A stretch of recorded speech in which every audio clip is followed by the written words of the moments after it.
Hi friends, welcome back to princess Bhavani channel. అందరికీ వినాయక చవితి శుభాకాంక్షలు అండి. అందరికీ ఈరోజు నేను ఇలా చేశానండి, సింపుల్గా డెకరేషన్. ఇదిగోండి, ఇంకా పెట్టాలి విగ్రహం. మామూలుగా డెకరేషన్ అయితే చేసి పెట్టాను,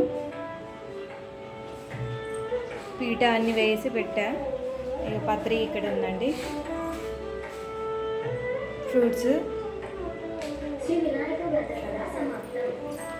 ఇలా డెకరేట్ చేశాను.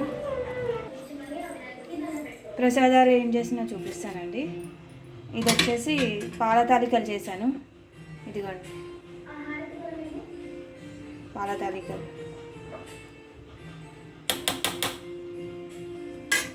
ఇంకా నెక్స్ట్ వన్ వచ్చేసి సేమియా పాయసం చేశాను. కొంచెం సేమియా పాయసం. నెక్స్ట్ వడపప్పుకు పెసరపప్పు నానబెట్టాను. అండ్ నెక్స్ట్ చలిమిడి, నెక్స్ట్ పానకం. అంతేనండి, ఇవే చేశాను ప్రజెంట్. ఎక్కువ ఏం చేయలేదండి, ఒక 2 రకాలు చేసి పెట్టేస్తాను. ఇలా అనమాట. గుమ్మానికి కూడా ఇలా పెట్టాం. మా వారు ఆకులు పెడుతున్నాడు. ఇక ఇంటి ముందు ముగ్గు వేస్తాను. ఫుల్ వర్షం పడుతుందండి మాకు. ఇదిగోండి వర్షం పడుతుంది. గుమ్మానికి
చాలా పూలు ఇప్పుడు దాంట్లో కావాలి. తాంబూలం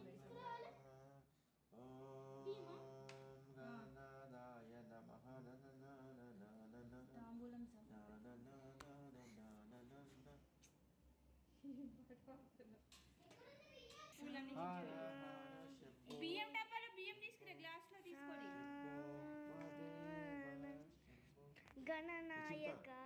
गणनायकाय गणदैवताय गणाध्यक्षाय धीमहि गुणशरीराय गुणमण्डिताय गुणेशानाय धीमहि गुणातीताय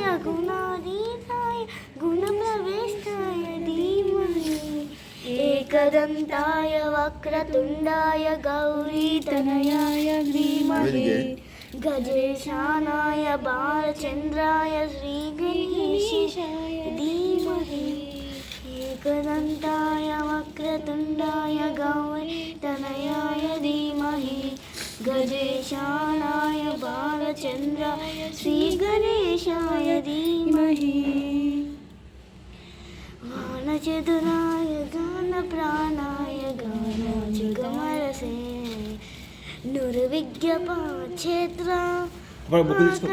कंठ दीतसानाय दीतमद्दाय धीमहि गुणादीताय गुणाधीशाय गुणप्रविष्टाय धीमहि एकदन्ताय वक्रतुण्डाय गौरी तनयाय धीमहि गजेशानाय बालचन्द्राय श्रीगणेशाय धीमहि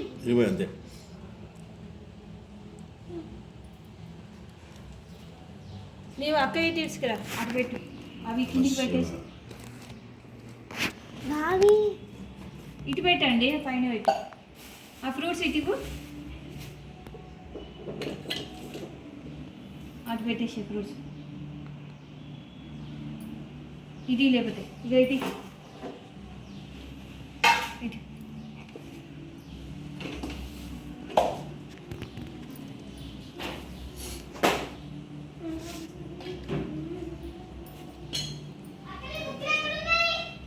మంచం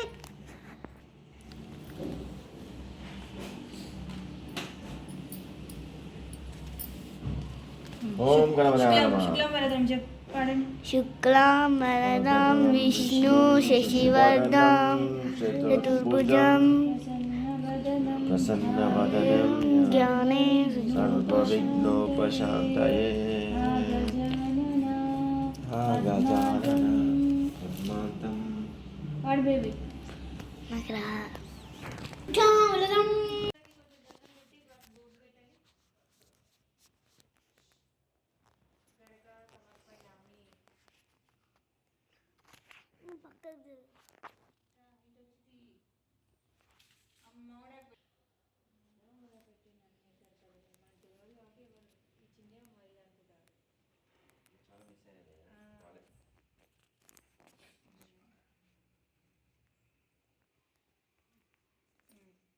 అయిపోయినాయా పత్రం కంప్లీట్ నిలబెట్టు కంకులు కింద పడతాయి ఏం పడవు కింద పడితే దీపాలు పోతాయి ఏం పడవు మనం మొత్తం లేదు మళ్ళీ అట్లా పెట్టేసి ఓకేనా చలో కానీ ఓం నమః శివాయ కానీ ఓం గణపతి నమః ఓం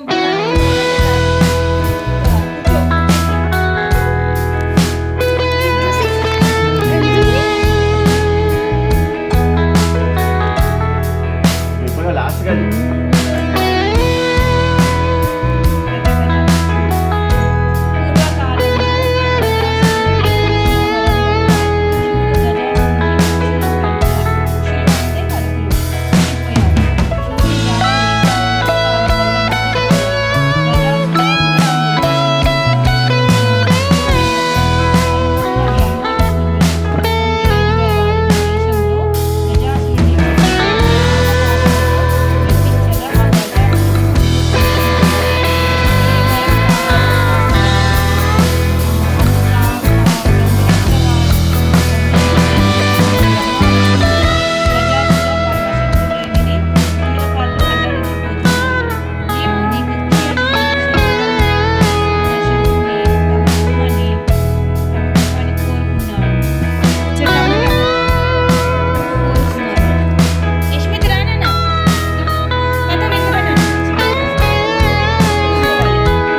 లోపలికి రానివద్దని చెప్పి స్నానానికి వెళ్ళింది.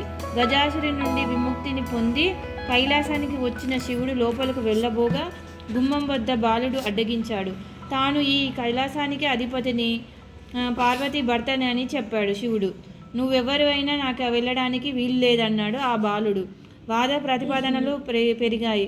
పట్టుదల పెరిగి శివునికి కోపం హెచ్చించి ప్రమాద గణాలు కూడా ఆ బాలుడు ముందు ఓడిపోయాయి. ఇక తాళలేక శివుడు త్రిశూలంతో బాలుడు శిరస్సుని ఖండించాడు. పార్వతి వచ్చి నిర్జీవుడై ఉన్న బిడ్డని చూసి, నాదా, పసివాణ్ణి ఇంత దారుణంగా హింసిస్తారా అని రోధించింది. శివుని మనసు అర్థమైంది. తన తొందరపాటుకు చింతించాడు. నీ బిడ్డని బ్రతికిస్తానని పార్వతికి మాట ఇచ్చాడు. వెంటనే తన పరివారాన్ని పంపించి ఉత్తరముఖంగా పరున్న వాని శిరస్సును తెమ్మన్నాడు. ఆ పరివారం ముల్లోకాలు గాలించాడు. ఎక్కడ ఏ ప్రాణి కూడా దొరకలేదు. వెతకగా గజాసురుడు ఉత్తర దిక్కుగా పడుకొని మరణస్థితిలో ఉన్నాడు. ఆ గజాసురుని శిరస్సును తెచ్చి బాలిని మొండానికి అతికించి సజీవుణ్ణి చేశారు. పార్వతి ఆనందించింది. వినాయకుడిని ముఖం గలవాడని, గజానునుడని, వినాయకుడని, లంబోదరుడని పరిపరివా నామాలతో పార్వతి తనని అల్లారు ముద్దుగా పెంచుకున్నది. వినాయకుని ఆధిపత్యము వినాయకుని ఆధిపత్యం. కొంతకాలమునకు పార్వతీ పరమేశ్వరులకు కుమారస్వామి జన్మించాడు. అతడు మహాబలశాలి. ఒకనాడు మునులు దేవతలు పరమేశ్వరుని విఘ్నములకు అధిపతి కావాలని కోరారు. అందుకు వినాయకుడు కుమారస్వామి ఇద్దరు విఘ్నాధిపత్యమునకు పోటీ పడ్డారు. అంతటా శివుడు నాయనలారా, ఈ ముల్లోకాల్లో గల పుణ్యనదుల్లో స్నానమాడి ముందుగాన యొద్దకు ఎవరు వచ్చేదరో వారికి విఘ్నాధిపత్యము ఇచ్చేదనని పలకగా కుమారస్వామి తన వాహనమైన నిమలిపై ఎక్కి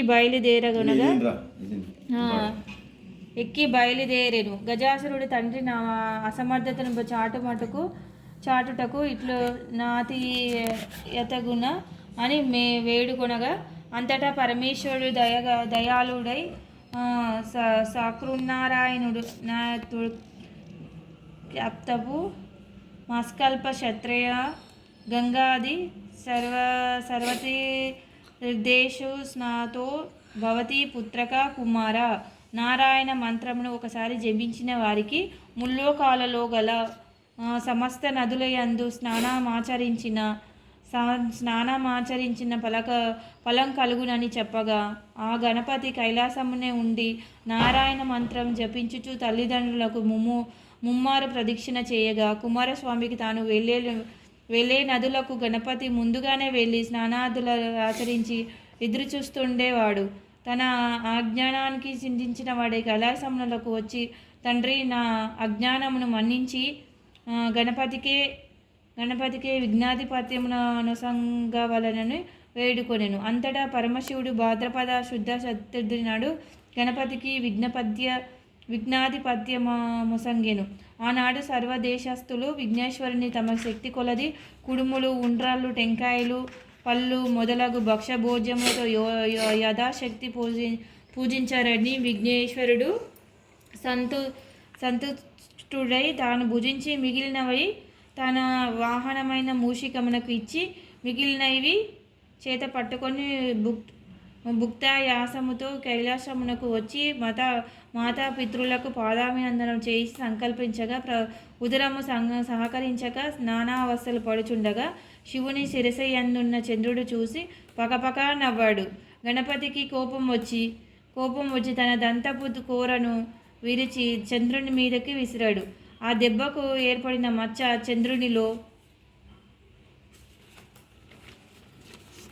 చంద్రునిలో ఈనాటికి ఉన్నది.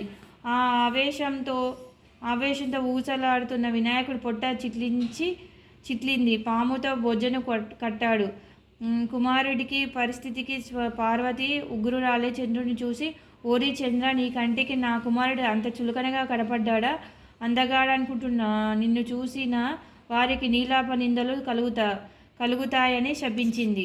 ఆ జగన్మాత శాపానికి చంద్రుడు గడగడలాడిపోయాడు. జగదీశ్వరి పాదాలు మీద పడి ఉపశమనం చెప్పమన్నాడు. శాపం ఉపసంహరించబడదు అన్నది కాత్యాయని. దేవతలంతా కలవరపడి తల్లి చంద్రుడిని క్షమించు, చంద్రుడిని చూడకుండా ఉండడం ఎవరికి సాధ్యం కాదు. ఎవరికి ముఖం చూపలేక, ఎవరు తన ముఖం చూడక చంద్రుడు ఎక్కడైనా దాక్కుంటే దివినాథ్ రాత్రులు ఎలా జరుగుతాయి? జనులైనా జీవిస్తారు, జనులు ఎలా జీవిస్తారు? తల్లి చంద్రుడి కోసం కాకపోయినా లోకాలకు సంరక్షించేటందుకైనా నీ శాపాన్ని ఉపసంహరించు అని దేవతలు ప్రార్థించారు. దేవతలారా, మీ అభ్యర్థనను అర్థం చేసుకున్నాను. శాపం తప్పదు. శాపం ప్రభావం పడకుండా తరుణోపాయం చెబుతాను. గుర్తు కలిగి మసులుకోండి. భాద్రపద చతుర్థి నాడు వినాయకుడిని పూజించి పూజాక్షంతలు శిరస్సున జల్లుకున్న వారికి ఎట్టి నీలాపనిందలు రావని వరమిచ్చింది. ఈ విషయాన్ని విస్మరించిన, ఆలక్ష్యం చేసిన ఎట్టి వారికైనా నీలాపనిందలు తప్పవు. ఈ విషయాన్ని గమనించకపోవడం వల్లనే శ్రీకృష్ణుడు ఋషివర్యుల అపనిందలు పాలయ్యారు. ఒకనప్పుడు సమస్త మహర్షులు యజ్ఞాన్ని తలపెట్టారు. యజ్ఞగుండ చుట్టూ సప్త ఋషులు తమ భార్యలతో ప్రదక్షిణ చేస్తున్నారు. అలా ప్రదక్షిణ చేస్తున్న ఋషి పత్నులను చూసి అగ్నిదేవుడు వారి పట్ల మోహితుడయ్యాడు. ఇది అగ్నిదేవుని భార్య సహా దేవి గమనించి భర్త వ్యామోహాన్ని తీర్చడానికి అరుంధతి తప్ప తక్కిన ఋషి పత్నుల రూపం తానే ధరించి పతికి ప్రమాదాన్ని తీర్చింది. అగ్నిదేవునితో ఉన్నవారు తమ భార్యలే అని ఋషులు కోపగించి వారిని వదిలేశారు. పార్వతి ఇచ్చిన శాపాన్ని మరిచి ఋషి పత్నులు చంద్రుని చూడడం వల్ల వారికి అపనింద కలిగింది. దేవతలు ఋషి పత్నుల దుస్థితిని పరమేశ్వరునికి చెప్పగా శివుడు జరిగిన దానిని ఋషులకు వివరించి వారిని స్వస్థ సిద్ధులను చేసి ఋషి పత్నులను సంరక్షించాడు. శమంతక మనోపాఖ్యానము. పూర్వ శ్రీకృష్ణుడు